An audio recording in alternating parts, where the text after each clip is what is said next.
Good evening. আমরা আগের দিনকে মানে লাস্ট উইকে ইতিহাসের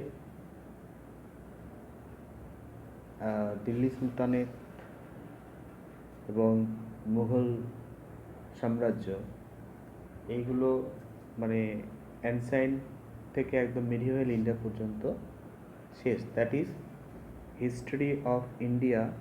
এই পার্টটুকু মোটামুটি একটা রিভিশন হয়েছে। তো আজকে কিছু প্রিভিয়াস ইয়ার থেকে 10টা কোয়েশ্চেন, এবং এগুলো মোটামুটি খুবই সহজ প্রশ্ন, কারণ পরীক্ষায় এরকম সহজ প্রশ্ন থাকবে যেগুলো করা যায় এরকম ধরনের, কারণ পরীক্ষার্থী প্রশ্ন উত্তর করতে পারবে না এরকম ধরনের কোয়েশ্চেন তো করবে না পিএসসি। তাই কিছু প্রিভিয়াস ইয়ার থেকে সিলেক্টিভ কিছু কোয়েশ্চেন যেগুলো খুবই ইজি লেভেলে, সেই কোয়েশ্চেনগুলো নিয়ে আজকে একটু ডিসকাস হবে। এই একটা ক্লাস হবে, মানে হিস্ট্রি অফ ইন্ডিয়া কমপ্লিট। এবার আমরা নেক্সট যেটা করব সেটা হিস্ট্রি অফ ইন্ডিয়া থেকে কী কী পড়বো কী কী পড়বো না পুরো সিলেবাস ধরে একটা ডিসকাশন হবে। দেন আমরা মডার্ন ইন্ডিয়া আর ইন্ডিয়ান ন্যাশনাল মুভমেন্ট এই পার্টটায় চলে যাব। সেখানে আমি ইম্পর্টেন্ট কিছু এমসিকিউ ধরে ধরে এক চ্যাপ্টার ওয়াইজ কয়েকটা ক্লাস করাবো। তারপর আবার একটা হোল ক্লাস হবে, মানে এমসিকিউ প্র্যাকটিস হবে 10 নম্বরে। তারপরে আমরা দ্য সাবজেক্ট মানে সিলেবাস ধরে ধরে কী পড়তে হবে না হবে, কোথায় বেশি পড়তে হবে সেইটুকু ডিসকাস করবো। তো আজকে এই ক্লাসটা শুরু করা যাক।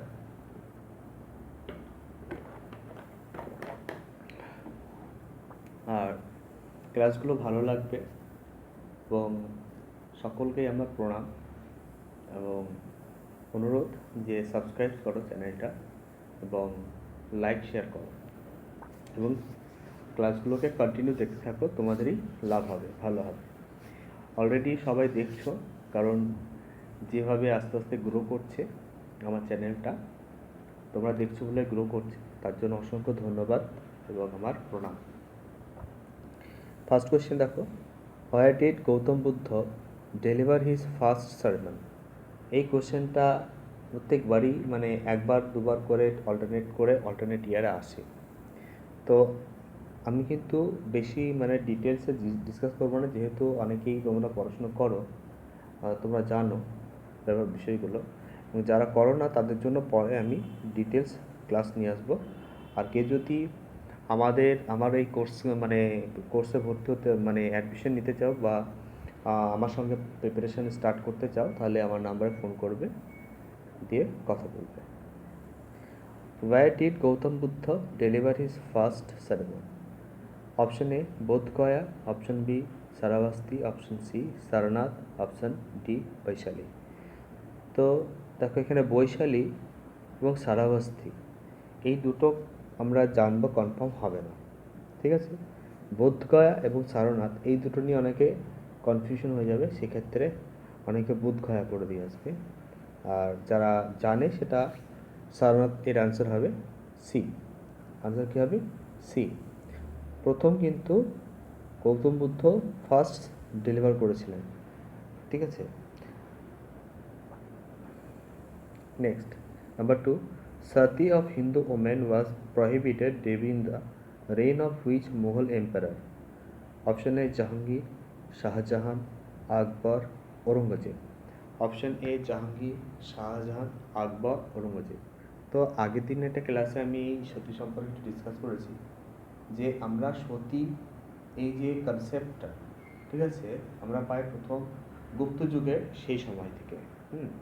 মৌর্য সাম্রাজ্যের মধ্যযুগে কিন্তু সতী প্রথা অতটা ওই পর্যন্ত অতটা চল ছিল না, কারণ কি মধ্যযুগ পর্যন্ত নারীদের অবস্থার একটা নারীরা একটা ভালো অবস্থানে ছিল, এবং প্রাচীন ভারতেও আমরা দেখেছি নারীরা ভালো অবস্থানে ছিল। কিন্তু আমরা সিন্ধু সভ্যতায় বেশ কিছু মানে লোথালে বা কোথাও বেশ কিছু ক্রিমেশন পাই, সেখানে কিন্তু পুরুষের সঙ্গে মহিলাকেও ক্রিমেশন করা হতো। সেক্ষেত্রে যে সতী প্রথাটা যে এর এভিডেন্সটা আমরা পাই না, কারণ হয়তো হতে পারে কেউ মারা গেছেন, তার স্বামী মারা গেছেন, তারপরে হয়তো তার স্ত্রী মারা গেছে, এই জন্য তাদেরকে এক জায়গায় পাশাপাশি কবর দেওয়া হতো, বা কেউ দুজনেই একসঙ্গে মারা গেছে এই জন্য হয়তো কবর দেওয়া হতো। কিন্তু প্রাচীন ভারতে কিন্তু সতী মানে মধ্যযুগ পর্যন্ত সতীর কোনো মানে সেরকম প্রচলন আমরা পাইনি, মানে সেরকম কোনো এভিডেন্স পাইনি। প্রথম আমরা গুপ্ত যুগে পাই, কারণ গুপ্ত যুগে নারীদের অবস্থা অনেকটাই মানে খারাপ হয়ে গেছিলো, এমনকি নারীরা খুবই নগণ্য হিসাবে পরিচিত হতো। যেরকম বলা চলে যে শ্মশানে জুঁই ফুল, ঠিক আছে, শ্মশানের জুঁই ফুল বলা হতো গুপ্ত যুগে নারীদের যে স্ট্যাটাস সেটা নিয়ে, মানে শ্মশান ঘাটে জুঁই ফুল থাকলে মানে সেটা কোনো কাজে লাগে না। তো এরকমই অবস্থা, মানে নারীদেরকে ব্যঙ্গনা করা হতো। যাই হোক, গুপ্তযুগ থেকে নারীদের অবস্থা আস্তে আস্তে কমতে থাকে, এবং নারীদের অবস্থা কমতে থাকে, এবং সেটা মেডিয়েভাল ইন্ডিয়াতে গিয়ে দেখবো যে নারীদের অবস্থা কিন্তু অনেকটাই কমে গেছে, এবং নারীদের যে স্বাধীনতা প্রাচীন অর্থাৎ বৈদিক সময় যে স্বাধীনতাগুলো নারীরা পেত, কিন্তু সেই স্বাধীনতাগুলো আর পায় না। এবং যেহেতু মুসলিম শাসন শুরু হয়ে গেছিল, সেই জন্য সেখানে আবার আমরা দেখব যে বোরখা প্রথা বা এই সমস্ত নারীদেরকে বাইরে বেরোনো, অনেক ধরনের রেস্ট্রিকশন মানে মধ্যযুগে শুরু হয়েছিল। যাই হোক, নারীদের অবস্থা কিন্তু উন্নতি থেকে অবনতির দিকে আস্তে আস্তে, এবং মধ্যকালীন ভারতে কিন্তু অনেকটা খারাপ তলানিতে পৌঁছে গেছিল। গুপ্ত যুগে সতীদাহ প্রথাটার আমরা এভিডেন্সটা পাই যে এরান ইনস্ক্রিপশন, হ্যাঁ, হর্ষবর্ধনের যে সমুদ্রগুপ্তের যে এরান ইনস্ক্রিপশন ছিল, সেই এরান বা সমুদ্রগুপ্ত বলছি,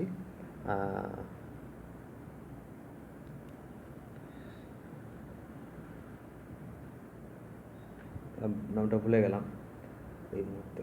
তো এই যে এরার ইনস্ক্রিপশন, সেই এরার থেকে আমরা সতীদাহ প্রথাটা জানতে পারি।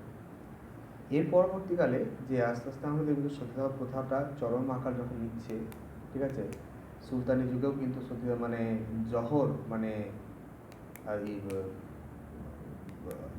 তোমার গিয়ে গুপ্ত যুগে কিন্তু সতীদাহ প্রথাটা আরও আস্তে আস্তে মানে সে সময় এভিডেন্স পেলেও কিন্তু তার পরবর্তীকালে আস্তে আস্তে অনেকটা চরম হয়ে যায়। এবং ব্রিটিশ শাসনকালেও দেখেছি যে সতীদাহ প্রথাটা কিন্তু প্রচলন, কারণ কিছু উচ্চ সম্ভ্রান্ত ব্রাহ্মণ ছিল যারা কিন্তু মানে স্বামী মারা গেলে স্বামী চিতায় জ্যান্ত তার স্ত্রীকে জ্বালিয়ে দেওয়া হতো, এটা ছিল সতীদাহ প্রথা। তো মোহাম্মদ বিন তুগলক সুলতানি যুগে কিন্তু এই প্রথার নিবারণের চেষ্টা করেছিলেন, কিন্তু পারেননি, এবং তিনি ছিলেন প্রথম মানে মুসলিম সুলতান মধ্যকালীন ভারতে যিনি সতীদাহ প্রথা নিবারণের নিষিদ্ধ করেছিলেন। এবং এর পরবর্তীকালে আমরা দেখব যে সম্রাট আকবর এই প্রথার নিবারণের নিষিদ্ধ ঘোষণা করেছিলেন, কিন্তু তার সময় কিন্তু সতীদাহ প্রথা সম্পূর্ণভাবে নিপালিত হয়নি। পরবর্তীকালে ঔরঙ্গজেব কিন্তু কমপ্লিটলি সতীদাহ প্রথাকে নিষিদ্ধ ঘোষণা করেছিলেন, এবং সতীদাহ প্রথাকে বন্ধ করেছিলেন। কিন্তু ব্রিটিশ শাসনকাল শুরু হলে কিন্তু এই সতীদাহ প্রথাটা আবার চরম আকার ধারণ করেছিল, এবং আমরা দেখব যে শেষ পর্যন্ত রাজা রামমোহন রায়ের যে উদ্যোগে লর্ড উইলিয়াম বেন্টিং 1829 খ্রিস্টাব্দে সতীদাহ প্রথাকে নিষিদ্ধ ঘোষণা করেছিলেন। এগুলো সতীদাহ প্রথা সম্পর্কে একটু মানে খুঁটিনাটি বিষয়গুলো। সতীদাহ প্রথা কি, তাহলে সতী সিস্টেম সম্পর্কে যদি তোমাকে লিখতে বলে, অন্তত লেখা যায় সতী কি, কখন কোন সময় থেকে আমরা জানতে পারি, প্রাচীন যুগে অর্থাৎ সিন্ধু সভ্যতায় বা বৈদিক যুগে সতীদাহ প্রথা ছিল কি না, বা সেরকম কোনো এভিডেন্স আমরা সিন্ধু সভ্যতায় কোনো কেন্দ্রে শহরে আমরা পেয়েছি কি না, বা প্রাচীন যুগে কোন সময় থেকে সতীদাহ প্রথার প্রচলনটা আমরা জানতে পারছি, এবং এই সতীদাহ প্রথাটার নিবারণের উপায় হিসাবে মধ্যকালীন ভারতে কোন কোন সুলতানরা পদক্ষেপ গ্রহণ করেছিলেন, হ্যাঁ, তারপরে আমরা আধুনিককালে সতীদাহ প্রথা নিবারণের জন্য কি কি ব্যবস্থা নেওয়া হয়েছিল, বা শেষ পর্যন্ত কবে সতীদাহ প্রথা নিষিদ্ধ ঘোষণা হয়েছিল। তো এইভাবে লিখলে সতী সম্পর্কে একটা টিকা লেখা যায়। নেক্সট আমরা 3 নম্বর কোশ্চেনে চলে যাব। হু among the following succeeded Samudragupta as the, এটা অ্যাজ দ্য হবে, একটু ঠিক করে দিচ্ছি আমি। succeeded Samudragupta as the next ruler of Gupta dynasty. Option A Chandragupta the second, Vishnugupta, Chandragupta one, Skandagupta. তো এর কারেক্ট আনসার হয়ে যাবে কি, আমরা জানি সমুদ্রগুপ্তের পর কিন্তু দ্বিতীয় চন্দ্রগুপ্ত সিংহাসনে এসেছিলেন, কারণ দ্বিতীয় চন্দ্রগুপ্ত ছিলেন কি সমুদ্রগুপ্তের ছেলে। নেক্সট আমরা চলে আসবো 4 নম্বর কোয়েশ্চেনে। এটা ব্যাটেল হবে, BATTLE। আমি এই জন্য এটাকে সেভ করিনি, যাতে কোনো এরর থাকলে আমি কারেকশন করতে পারি। তো which battle established the supremacy of the British rule in India? কোন ব্যাটেলটা ভারতে ব্রিটিশ শাসনের একটা চরম ইয়েতে নিয়ে গেছিল? তো battle of Plassey, battle of Buxar, third Anglo Mysore war, fourth Anglo Mysore war. তো আমরা জানি ব্যাটেল অফ পলাশি 1757 খ্রিস্টাব্দে হয়েছিল, সুতরাং এর পরবর্তীকালে ব্যাটেল অফ বক্সার হয়েছিল 1764 খ্রিস্টাব্দে। সুতরাং এই যুদ্ধে কিন্তু ব্রিটিশরা বাংলা কিন্তু জয় করে নিয়েছিল, এবং বাংলার যে সমস্ত সুলতানরা ছিলেন, মানে নবাবরা ছিলেন, তা ব্রিটিশদের হাতের পুতুলে পরিণত হয়ে গেছিলেন। নেক্সট কোয়েশ্চেন হচ্ছে গিয়ে number 5, which among the following was the single biggest item of important to the Vijayanagar Empire? Important হবে না, ইম্পোর্টেড,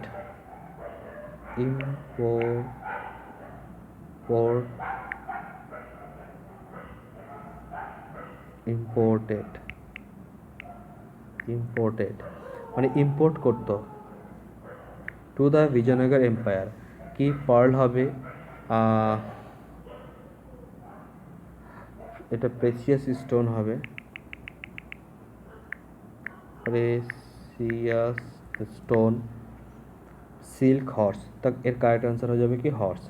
এই হরমুজ নামে একটা বন্দর ছিল, সেই বন্দর থেকে কিন্তু বিজয়নগর সাম্রাজ্য কিন্তু কি করতো, প্রচুর মানে ঘোড়া কিন্তু ইম্পোর্ট করতো, ঠিক আছে, মানে নিয়ে আসতো, এবং বিজয়নগরের সঙ্গে পর্তুগিজ মানে থেকে এগুলো ঘোড়াগুলো বেশি আসতো। নেক্সট হচ্ছে number 6 questions, in which of the following year Akbar built Ibadatkhana? কোশ্চেনটা খুবই সহজ কোশ্চেন। 1575 খ্রিস্টাব্দ, 1568, 1571, 1562। তো এর কারেক্ট আনসার হয়ে যাবে কি 1575 খ্রিস্টাব্দে আকবর ইবাদতখানা তৈরি করেছিলেন। Next number 7, Sandhyakar Nandi was court poet of the, কী হবে, অফ দ্য মৌরিয়াস, সেনাস, হোসেন শাহিস, না পালাস? তা সন্ধ্যাকর নন্দী আমরা ইজিলি জানি পাল সাম্রাজ্যে পাল যুগের একজন বিখ্যাত কী ছিল, কোর্ট পোয়েট ছিলেন। আচ্ছা, সন্ধ্যাকর নন্দী কী লিখেছিলেন? রামচরিত গ্রন্থ লিখেছিলেন, ঠিক আছে, নট রামচরিত মানস। রামচরিত গ্রন্থ আর রামচরিত মানস একটা আলাদা। নেক্সট কোয়েশ্চেন আছে, সেটা দেখাবো। When Shakabda comments 78 AD, 78 BCE, 58 AD, 320 AD। তো শাকাব্দা ইনিশিয়েট হয়েছিল কবে, কমেন্স হয়েছিল 78 AD। এটা কে করেছিলেন, শাকাব্দটা কে চালু করেছিলেন? শাকাব্দ কে চালু করেছিলেন, এটাকে কমেন্টে জানাবে তোমরা, ঠিক আছে। আর 320 খ্রিস্টাব্দে কি এরা স্টার্ট হয়েছিল সেটা জানাবে, আর 58 খ্রিস্টাব্দে কোন এরা স্টার্ট হয়েছিল সেটা জানাবে। Next question, Ranjit Guha was belong to which school of historiography? তো হিস্টোগ্রাফি থেকে কোয়েশ্চেন মাঝে মাঝে আসে, ধরে নাও 21 সালে এটা এসেছিলো, ঠিক আছে, 2021 এসেছিলো এই কোয়েশ্চেনটা, পরবর্তীকালে 22-23 আসেনি, তো 24 এবার নেক্সট যে প্রিলিমিনারি এক্সাম হবে সেখানে কিন্তু হিস্টোগ্রাফি থেকে কোয়েশ্চেন থাকবে, এটা 90% শিওর। তো হিস্টোগ্রাফিটা আমাদেরকে ভালো করে পড়তে হবে। তো হিস্টোগ্রাফির ওপর একটা কমপ্লিট ক্লাস আনবো পরবর্তীকালে, সেটা কারণ হিস্টোগ্রাফিটা অনেকটাই ডিফিকাল্ট, সেটা আমি খুব সুন্দরভাবে তুলে ধরবো পরবর্তী একটু সময় লাগবে, হিস্টোগ্রাফিটা ভালো করে পড়ে বুঝে সেটা করতে হবে। তাহলে এটা কি হবে? রঞ্জিত গুহ ছিলেন কোনটা? Marxist school, subaltern school, nationalist school না কেমব্রিজ স্কুল? এর কারেক্ট আনসার হবে কি সাবাল্টার্ন স্কুল। তো হিস্টোগ্রাফি থেকে দেখো, যদি আমরা দেখি কতগুলো স্কুল আছে, যেমন স্কুল আছে, কলোনিয়াল স্কুল, এখানে ভিনসেন্ট স্মিথ, জেমস মিল, এই সমস্ত হিস্টোরিয়ানরা এর আর্ডেন্ট ফলোয়ার। ন্যাশনালিস্ট হিস্টোরিয়ান কাকে বলে? রমেশচন্দ্র মজুমদার, তারপর হচ্ছে তারাচাঁদ বন্দ্যোপাধ্যায়, এরা হচ্ছে তারাচাঁদ, রমেশচন্দ্র মজুমদার, এরা হচ্ছে ন্যাশনালিস্ট। মার্কসিস্ট কি? রজনীপ্রাম দত্ত, আর দেশাই, এরা হচ্ছে গিয়ে মার্কসিস্ট। সুমিত সরকার, ঐতিহাসিক সুমিত সরকার, এরা হচ্ছে গিয়ে মার্কসিস্ট। সুমিত সরকার, রজনীপ্রাম দত্ত, আর দেশাই, এরা হচ্ছে মার্কসিস্ট। সাবাল্টার্নকে রঞ্জিত গুহ। আর আমাদের যিনি কংগ্রেসের একজন বিখ্যাত নেতা আছেন, যিনি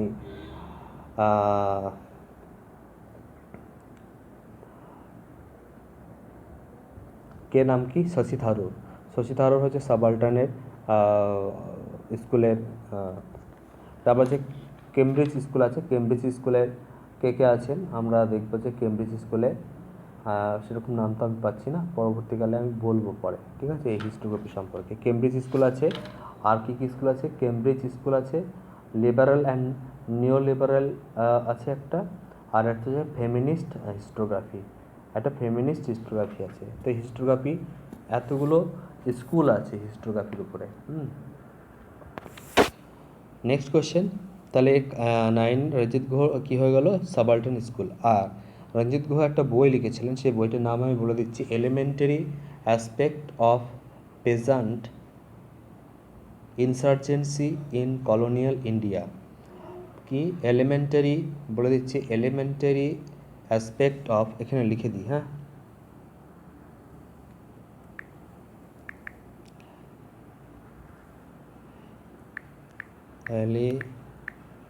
elementary aspect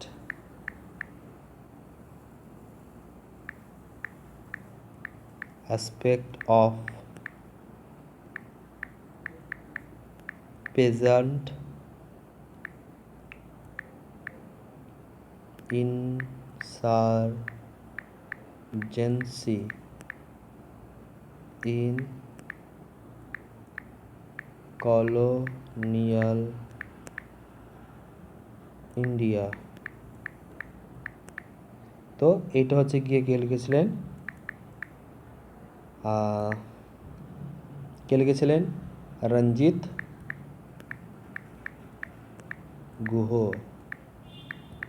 রঞ্জিত গুহ এই বইটা লিখেছিলেন। কে লিখেছিলেন? রঞ্জিত গুহ এই বইটা লিখেছিলেন, ঠিক আছে।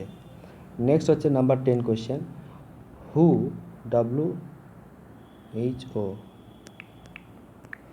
wrote রামচরিত মানস? তুলসীদাস, হরিদাস, তুলসীদাস গোস্বামী, জয়দেব, কালহান। তার কারেক্ট আনসার কী হবে? তুলসীদাস হরিদাস হবে না তুলসীদাস গোস্বামী হবে না জয়দেব না কালহান? তো কালহান রাজতরঙ্গিনী লিখেছিলেন, জয়দেব গীত গোবিন্দ লিখেছিলেন। এবার এই দুটো অপশন থাকে, তুলসীদাস হরিদাস না তুলসীদাস গোস্বামী। তো রামচরিত মানস তিনি লিখেছিলেন, আকবরের সমসাময়িক ছিলেন ইনি, এবং ইনি ছিলেন, এর টাইটেল কী ছিল? তুলসীদাস গোস্বামী। এটা মনে রাখবি মাথায়, তুলসীদাস গোস্বামী, ঠিক আছে। টাইটেল ছিল কি? তুলসীদাস গোস্বামী। তো কারেক্ট আনসার হবে কি? বি, তুলসীদাস গোস্বামী। তাহলে ধন্যবাদ, ক্লাসটা তোমরা দেখবে সবাই, এবং লাইক, শেয়ার এবং আমার চ্যানেলটাকে সাবস্ক্রাইব করবে। তোমাদের কাছে আমার মানে অনুনয়, প্লিজ সাবস্ক্রাইব করো, চ্যানেলটা সাবস্ক্রাইব করো।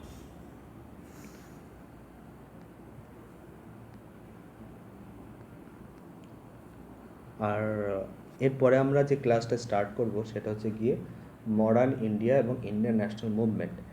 তো তাহলে আমি এটা এইভাবে স্টার্ট করবো যে সিলেবাসগুলো কী কী আছে, কন্টেন্ট কী আছে মডার্ন ইন্ডিয়া এবং ইন্ডিয়ান ন্যাশনাল মুভমেন্টে, এবং কোন কোন জায়গাগুলো এমফাসাইজ বেশি করতে হবে সেটা আগে করে তারপরে আমি কিছু কিছু ক্লাস করাবো, ঠিক আছে।